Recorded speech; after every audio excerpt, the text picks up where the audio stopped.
Welcome to Satya Siddhant Ved Swadhyay. Subscribe for तो देखते हैं कुछ पुराण के व्यक्ति कहते हैं कि जो ये शिवलिंग है ये तो असली की आप पूजा करते हो परंतु उसको वास्तविक अर्थ नहीं पता। इसका अर्थ गीता शतपथ ब्राह्मण इत्यादि में दीपक कहा गया कि जब मंगल दीप जलाया जाता है उसकी ज्वाला ऊपर की ओर होती है। देखो देखते हैं यथा दीपो निवा तदस्थो न अंगते सोमपा स्मरता योगिनो यदचित्तस्य जंजतो योगात्मनम।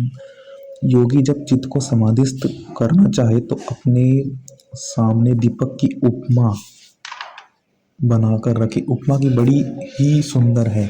दीपक के शरीर में तेल रहता है जो ऊपर ज्वाला तेल को ऊपर खींचती है, तो ठीक उसी प्रकार हमारे शरीर में वीर्य भरा है, उसमें शिव संकल्प रूपी ज्वाला उस वीर्य को ऊर्ध्वगामी बनाती है, पतन से बचाती है।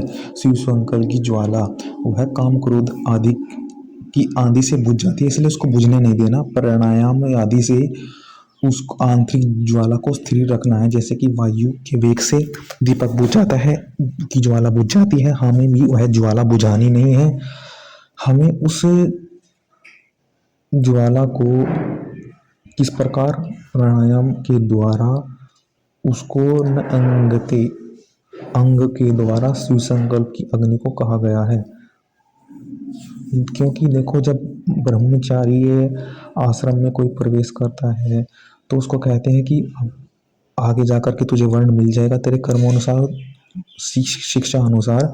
अभी तू अपना इच्छा अनुसार वर्ण धारण कर, उसके नियमों पर चल, व्रत धारण कर कि इसमें तुझे चलना है, उसके अनुसार ही तेरा आचरण हम देखेंगे। तो उसको व्रत धारण किया जाता है। उसकी अग्नि को स्थिर करने के लिए उसको कुछ प्रारंभ में ही व्रत धारण कराया जाता है कि तेरी शिव संकल्प की ज्वाला ये निरंतर बनती रहनी चाहिए, इसलिए तुझको बुझने नहीं देना। उसको व्रत धारण कराते हैं, व्रत। अब प्रसन्न शिव संकल्प की अग्नि को ही शिवलिंग कहा गया, दर्शाया गया है। अंग अंग से बना है, अंग अंग से जैसे कि वीर्य बना है, तो हमारे जो भी अंग का पूर्ण सामर्थ्य है उस अंग का पूर्ण सामर्थ्य उपयोग करते हुए हमसे वह ऊर्ध्वगामी ज्वाला का दुरुपयोग नहीं होगा, वह बुझेगी नहीं। शिव संकल्प की ज्वाला निरंतर बनाई रहेगी और वह हमारे को ऊपर की ओर वीर्य को ले जाएगी। वीर्य बनाएगा उस कार्य से जिसमें हर देवों ने हाथ पैर आंख कान सबने अपना अपना अंश दिया है, श्रेष्ठता दी है। उस वीर्य को जो तथा उपयोग करेंगे तो हमारी उस वीर्य का अग्नि बनी रहेगी, शिव संकल्प बना रहेगा, वह ऊपर की ओर बढ़ेगा संकल्प। और ऋग्वेद यजुर्वेद में रुद्र को सेना कहा गया कि जो स्थान शरीर में वीर्य का है वह ही बाहर जगत में राष्ट्र में सेना का है। इस सेना को वेद में रुद्र कहा गया है। सेनान्य विशेषण आया है कि 26वें मंत्र में सेना और सेनापति के नीचे छोटा सेनापतियों के लिए सेनाभ्य सेनाभ्यश्च वो नमः कहा। इसी ऋग्वेद में मरुतो सैनिकों को रुद्र तथा रुद्रस्य मर्या अर्थात सेना सेनापति की पत्नी है और रुद्र सेनापति है, इस प्रकार भांति कहा गया अलंकार के रूप में। अब देखते हैं कि रुद्र सेनापति है तो उसके मस्तक पर चंद्रमा रहता है कि अर्थात वह बालकों निर्बलों को क्षमा कर सिर पर धारण करता है अर्थात उनको क्षति नहीं पहुंचाता। वह अत्यंत स्नेह करता है बालकों से, यही वीर का स्वभाव है। सेनापति के रुद्र का समझना चाहिए कि रुद्र शिव का जो भी आक्षेप लगाते हैं वह सेनापति और वीर्य के संदर्भ में उपयोग हुआ है।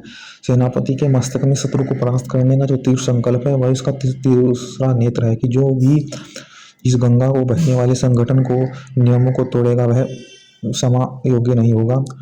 उसके लिए हम यथा उपयोग निर्णय लेंगे।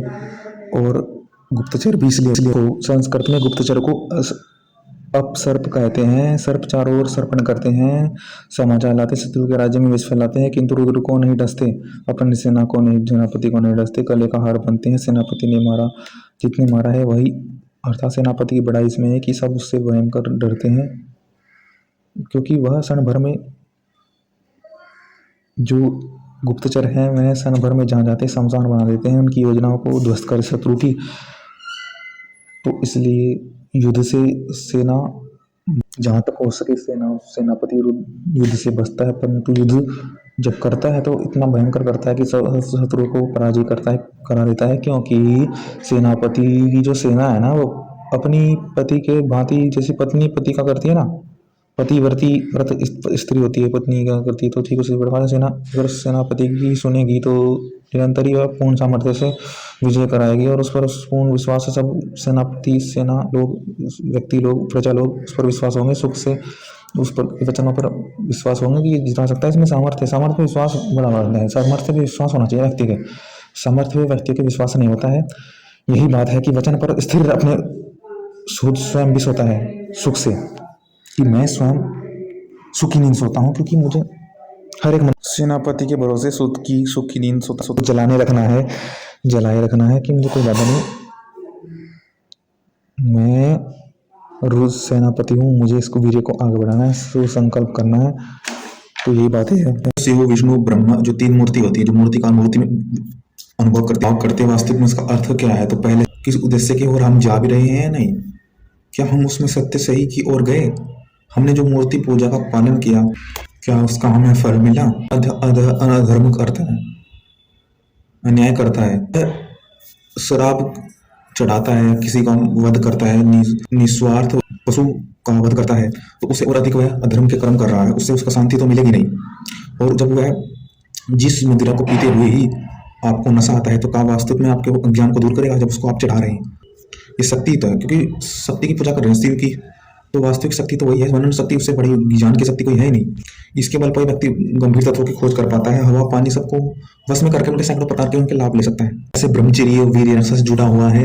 वास्तविक में मूर्ति पूजा क्या है, शाक्त पूजा क्या है, शक्ति की पूजा यही है कि वीर्य रक्षा की पूजा। अब देखते हैं मार्कंडेय ऋषि ने जो महिषासुर को वरदान मिला था कि वो किसी को नहीं मार सकता, देव उससे अवध्य है, तो इसलिए देवों ने एक ऐसा उत्पन्न किया देवी जिसमें सबका अंश है देव का। तो ठीक उसी प्रकार इससे यह समझ लेना चाहिए कि कुछ जो नए जो विद्यमान देवता थे उनसे वह नहीं मरा, नई देवी आई उसे मारा। जैसे कि काम वासनाएं, शरीर को, अविद्या, आँख को, सब अंग को धीरे धीरे अविद्या मृत्यु का ग्रास बना रही थी। मृत्यु देखो कहते हैं कि महिषासुर को मारने के लिए काली का जन्म हुआ इत्यादि बात है कि देखो महिष का आपको पता है कि हम जो देवता है मृत्यु का देवता, उसका जो वाहन है वह महिष है, तो महिषासुर हुआ अर्थात मृत्यु, और मृत्यु से बचना है, इसलिए ही तो व्यक्ति ब्रह्मचर्य वीर्य रक्षा करता है। इसलिए तो ये बलि का अर्थ समझाने का प्रयास कर रहे हैं।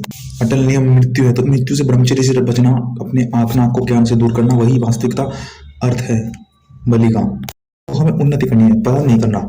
जिस भाव से व्यक्ति अभी आनंद पा रहा था उस भाव से अगर व्यक्ति आगे भी भविष्य में आनंद पाए तो होगा वीर रक्षा ब्रह्मचर्य से, क्योंकि मृत्यु को पार ब्रह्मचर्य के तप से व्यक्ति कर जाते हैं, अर्थात देवों ने ब्रह्मचर्य के तप से वीर रक्षा की से मृत्यु को पार हुए।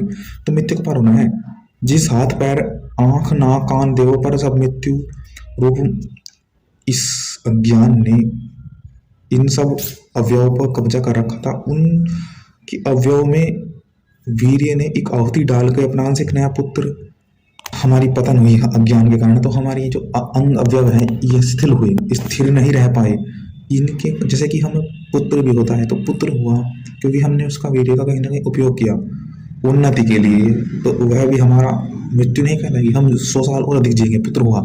हमारे विचार नहीं बनने चाहिए, तो जो इनको रोक करके इस पूरी शक्ति को, वीर शक्ति को भक्ति में लगा दे, ईश्वर में लगा दे, इससे मृत्यु से बच जाएगा, अर्थात उन्नति की ओर उसी भाव से आनंद।